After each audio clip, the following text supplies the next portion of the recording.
All right, welcome to Organic Mind. Today we're going to be going on a journey, guys. We're living in the age of Aquarius where if information is everywhere. If it's your first time to the channel, get ready because you're going to go in depth into analyzing the Bible and kind of look at it from a broader perspective. Look at it in the whole spectrum, not just from a belief state of mind or religious state of mind or whatever personal, opinion we have. We're gonna go into it, look at it for what it says, and do a research into exactly the sources, and just open our minds to the possibility because there's different things that is hidden within these books. It's a very powerful book, but we all know that it's been tampered with many times over. There's truths and lie mixing within everything. Everything needs to be questioned at this time. So, like I said, welcome to Organic Mind. We're going to be analyzing from Genesis all the way to Revelation every other day, drop a video. If you're interested in this topic, go ahead and hit that subscribe button, notification bell, so you don't miss another video. Without any further interruption, let's get into the first chapter. God created the heaven and the earth was without form and void, and darkness was upon the face of the deep, and the Spirit of God moved upon the face of the waters. All right, so let's look into this now. It says that, and the earth was without form and void. What does that even mean? Right? If you're saying the earth already exists, but it was without form and void. Void of what? Anyway, and darkness was upon the face of the deep. Now, we got to underline the word deep. It says, darkness was upon the face of the deep. What is the deep? And the Spirit of God moved on the face of the water. And God said, "Let there be light." And there was light.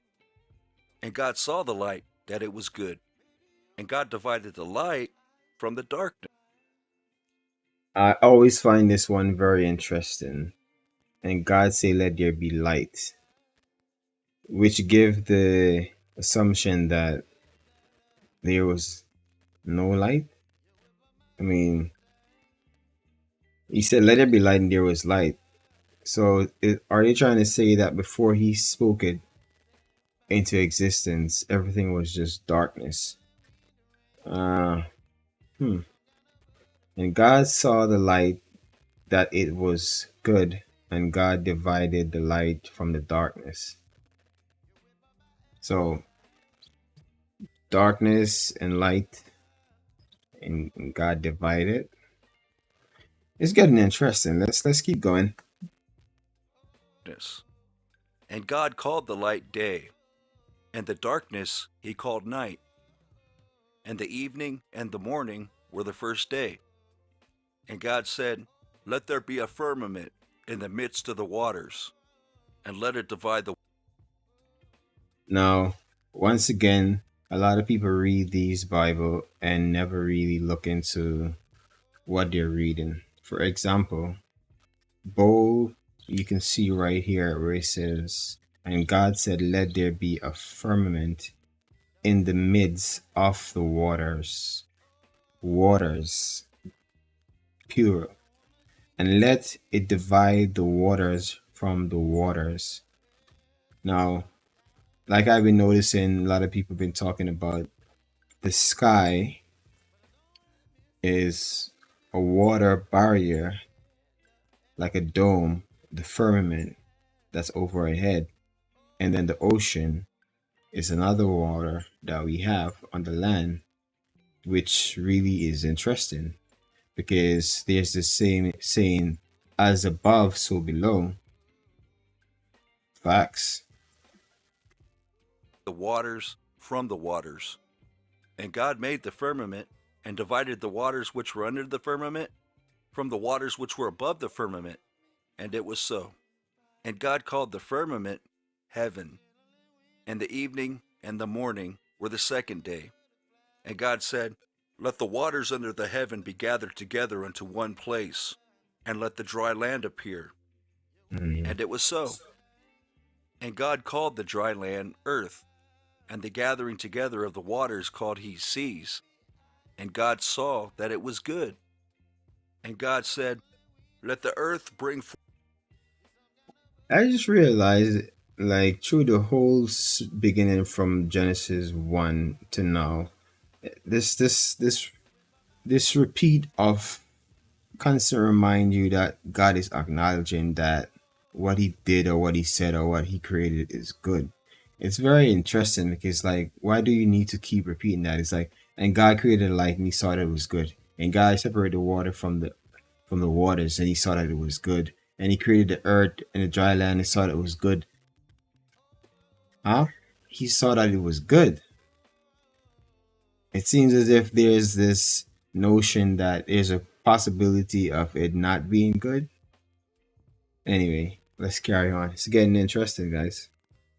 Forth grass, the herb yielding seed, and the fruit tree yielding fruit after his kind, whose seed is in itself upon the earth.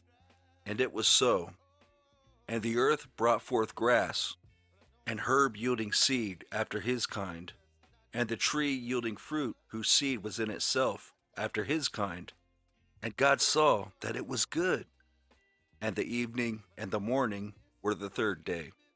And God said, let there be lights in the firmament of the heaven to divide the day from the night, and let them be for signs, and for seasons, and for days, and years, and let them be for lights in the firmament of the heaven to give light upon the earth. And it was so. And God made two great lights, the greater light to rule the day, and the lesser light to rule the night. A lot of people would assume that this two light that it's talking about is the sun and the moon, um, which is very interesting because we have been told that the moon is pretty much getting a reflection from the sun, so it's not its own light source, so to speak. Something you need to look into. I definitely was going to dig into it more, but it's very interesting nevertheless. Let's keep going. He made the stars also, and God set them in the firmament of the heaven to give light upon the earth, and to rule over the day and over the night, and to divide the light from the darkness. And God saw that it was good. That it was good. And the evening and the morning were the fourth day.